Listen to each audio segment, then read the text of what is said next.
Asus launched the ROG Phone 6 series back in July and the Pro phone quickly took the Antutu crown by the end of the month.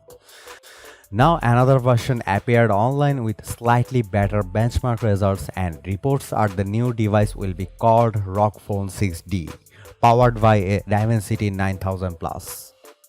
The score of 1.15 million for the phone with model number Asus A12203D may be unofficial and an outlier on Antutu terms, but it is still 2 to 3% more than very same ROG Phone 6 Pro powered by a Snapdragon 8 Plus Gen 1. More importantly, the CPU scored over 290,000, which is about 15% better than any Qualcomm chipset ever recorded. The total score is a sum of 4 key components: CPU, GPU, memory, and user interface and experience.